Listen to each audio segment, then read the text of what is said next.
Hi, it's Carol from Allergy Free Living, and I'm going to do a dessert today, and it's called Almond Milk Chocolate Pudding, and this is going to be from scratch. So that's why I'm here at the stove top. It's not something from a package, but it's really very easy. I have 1 cup of regular sugar. I have a half a cup of unsweetened cocoa powder. And then I have, let's see, a third of a cup of cornstarch, and then a quarter of a teaspoon of salt.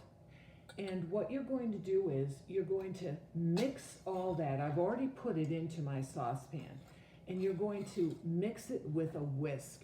And the reason why they want you to do it with a whisk is because you get all the lumps out. And if you get all the lumps out of everything, all the powdery stuff, then it won't lump. It won't be a lumpy pudding. So I've already done that. That's why I mixed everything together in here. So now what the recipe tells you to do is they want you, I have my milk here already measured, and it calls for 3 cups of almond milk. So I'm going to turn my stove on. And what they want you to do is they want you to take a quarter of a cup of the almond milk, and they want you to put it in the pan. Right here, you see it. And they just want you to whisk it. Whisks are really good. I've used them before in many recipes. And they want you to mix it. Get that powder stuff mixed.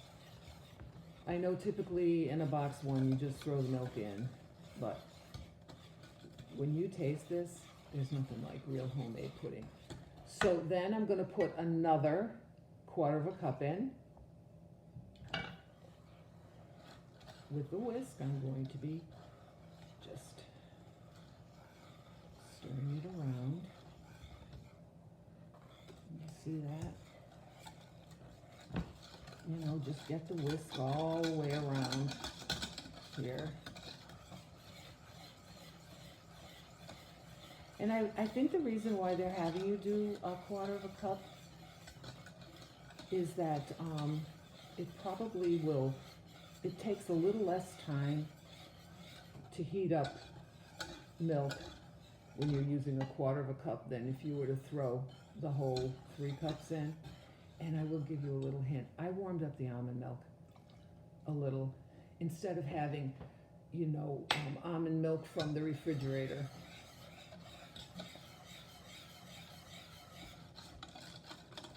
Okay, you can see how it's really getting to look in there.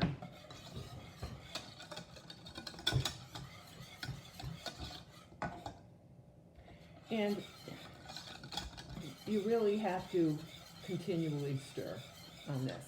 You can't just do it and walk away. And you definitely have to use your whisk. And there's different sizes, like I also have this big size and this small size. I think for this right now, that's good. The one that I'm using, the smaller one, because I can get into the bottom rim of the pan.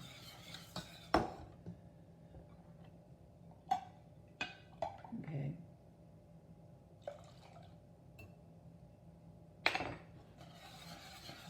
So I just keep doing that. And again, you can see that I have the heat up high. Now, if you've never done this before, I probably wouldn't have you keep it on high, maybe medium high.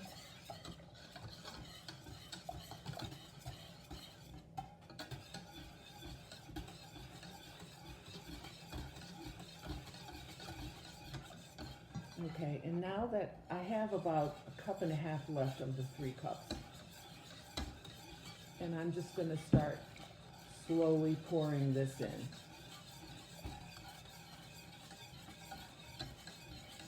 Mixing it.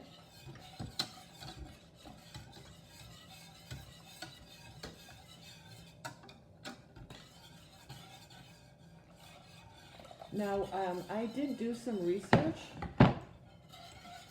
on the difference of adding almond milk or lactose-free milk and what would happen.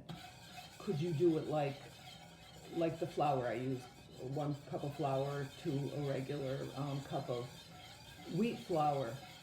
But I guess if you're doing milk, you should, that's why I'm giving you this recipe.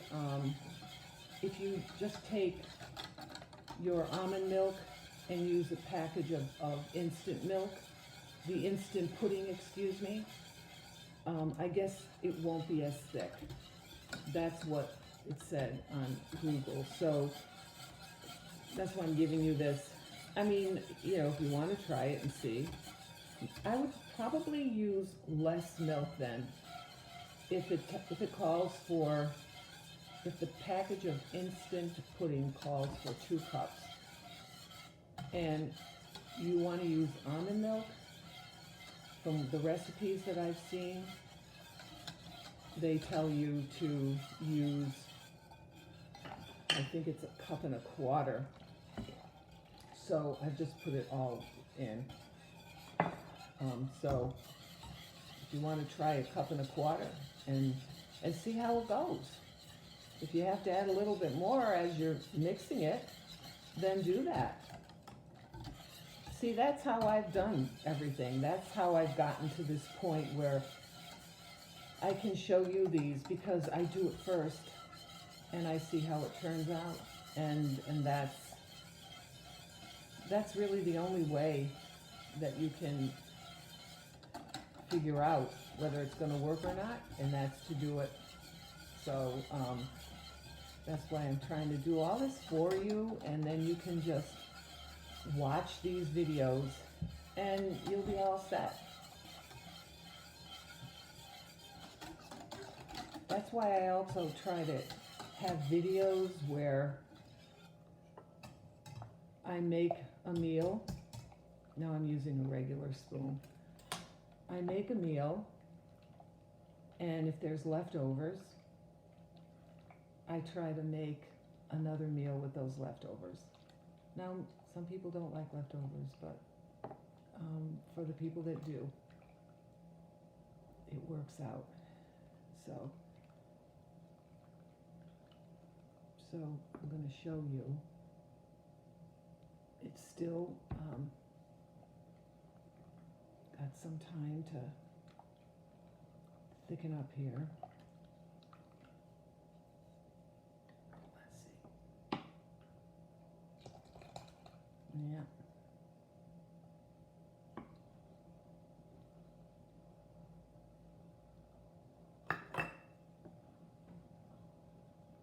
And the thing is that a lot of times with things, you'll think, how long is it going to take? And man, this is long. And then all of a sudden, it just heats up. It will all of a sudden just start like it's doing now. Isn't that funny that I said that? It just starts to get, I just showed you what it was like. It was soupy. And literally, now watch this. You see how? There. That's how quick it was. Okay?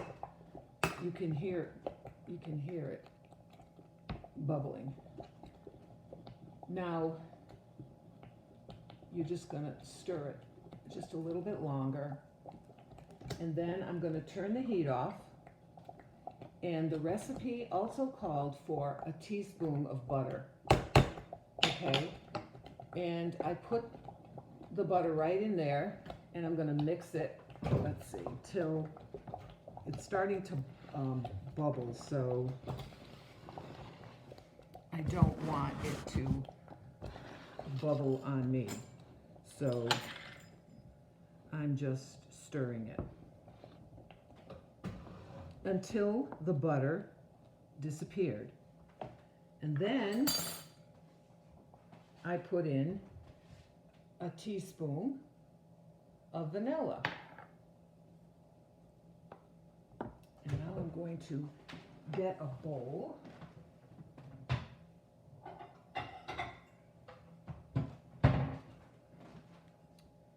Okay. And I'm going to pour this in.